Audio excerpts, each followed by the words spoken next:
నా దగ్గర లాఠీ ఉందా, నా భుజాన గన్నుందా, నేనేం చేయగలను అని మాట్లాడిన గొప్ప వ్యక్తి. అలాంటప్పుడు మీకు చేత కాకపోతే మీరు ఫెయిల్యూర్ హోంమంత్రి అని తెలిసినప్పుడు ఎందుకు పక్కకి తప్పుకోవటం లేదు? ఈరోజు డైవర్షన్ పాలిటిక్స్ లో రెడ్ బుక్ రాజ్యాంగం అంటూ పోలీసుల్ని కేవలం వైఎస్ఆర్ కాంగ్రెస్ పార్టీలో ఉన్న నాయకులకి, సింపథైజర్స్ కి తప్పుడు కేసులు పెట్టి వాళ్ళని అరెస్ట్ చేయించి వాళ్ళ జీవితాలు నాశనం చేయడానికే ఉపయోగిస్తున్నారు కదా. నిన్నైతే మరీ ఘోరమైన విషయం. అసలు ఇది రెడ్ బుక్ రాజ్యాంగానికి పరాకాష్ట. కొమ్మినేని శ్రీనివాసరావు గారు అంటే చేతులెత్తి నమస్కరిస్తారు. అంత గొప్ప జర్నలిస్ట్.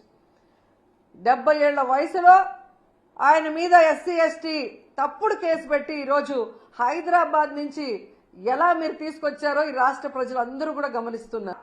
కొమ్మినేని శ్రీనివాస్ గారిని అరెస్ట్ చేసి సంబంధమే లేకుండా ఎస్సీ ఎస్టీ కేసు పెట్టి ఈరోజు జగన్ గారు, భారతమ్మ క్షమాపణ చెప్పాలి అని చంద్రబాబు నాయుడు, లోకేష్, హోంమంత్రి అనిత గారు డిమాండ్ చేయడం చూస్తుంటే ఈ రాష్ట్ర ప్రజలకి నవ్వాలా ఏడవాలా అర్థం కాలేదు.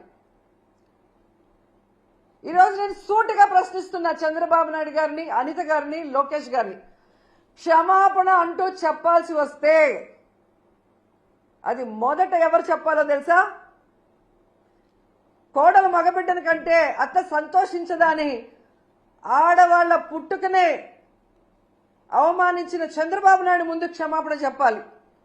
ఆడపిల్ల కనిపిస్తే ముద్దు పట్టాలి లేదా కడుపైనా చేయాలి అన్న బాలకృష్ణ గారు క్షమాపణ చెప్పాలి.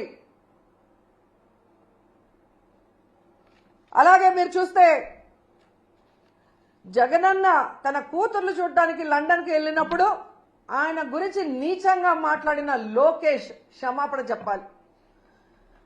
అలాగే భారతమ్మ, విజయమ్మ గురించి నిన్న ఎంత ఘోరంగా మాట్లాడారో మీరు చూశారు. అనిత గారు ఆవిడ క్షమాపణ. బాబాయిని చంపి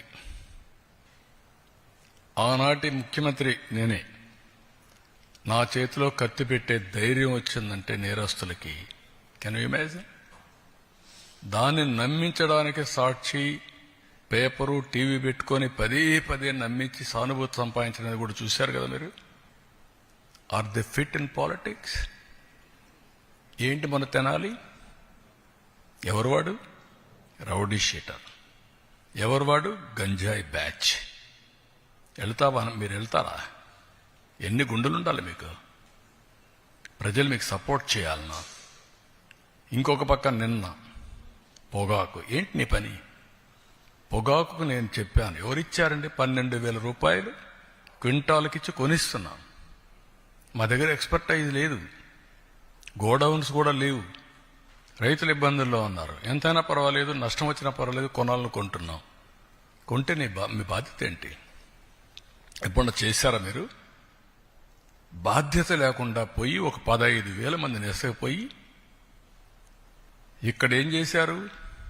అమరావతి, దేవతల రాజధాని అమరావతి, ప్రజా రాజధాని అమరావతి, వేశ్యల నగరం. ఇది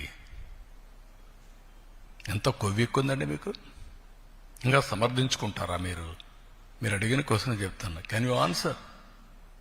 ఇలాంటి వాళ్ళని మీరేం చేస్తున్నారు? మీడియా. మీ ఇంట్లో ఆడబిడ్డలు లేరా?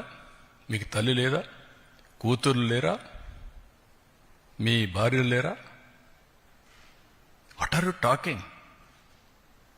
మనకు బ్లడ్ బాయిలింగ్ కాలేదా? ఇలాంటి వాళ్ళు నిన్న దాన్ని డైవర్ట్ చేయడానికి పోయి గొడవ చేస్తారా మీరు? ఈ ఇష్యూను డైవర్ట్ చేయాలా? దీనికి ఏం చేయాలి? ఒక చిన్న గీత ఉంటే ఇంకో పెద్ద గీత గీయాలి. అంటే పోయి 15,000 మందిని పెట్టుకొని రౌడీజం చేస్తారా? అంటే మీ ఉద్దేశం ఏంటి? నేరస్తులు రాజకీయ ముసుగులో చేస్తున్నారు కాబట్టి మాట్లాడితే రాజకీయ నాయకులపైన యాక్షన్ ఎవరి మీద తీసుకోవాలి? రాష్ట్రానికి లా అండ్ ఆర్డర్ ఎవరు క్రియేట్ చేసినా బీ కేర్ఫుల్. హెచ్చరిస్తున్నా. నేనెప్పుడు భయపడలా. తీవ్రవాదులపైన పోరాడినప్పుడు కానీ, ముఠా నాయకులపైన పోరాడినప్పుడు కానీ, కమ్యూనల్ వైలెన్స్ని అణిచివేసినప్పుడు కానీ ఒకటే ధ్యేయం, public safety. Public safety, no compromise. ఈ విషయం గుర్తుపెట్టుకోవాల్సిందిగా ప్రతి ఒక్కరిని హెచ్చరిస్తున్నా, గట్టిగా కూడా చెప్తున్నా. ఎన్నోసార్లు చెప్పా, చేసి చూపిస్తా.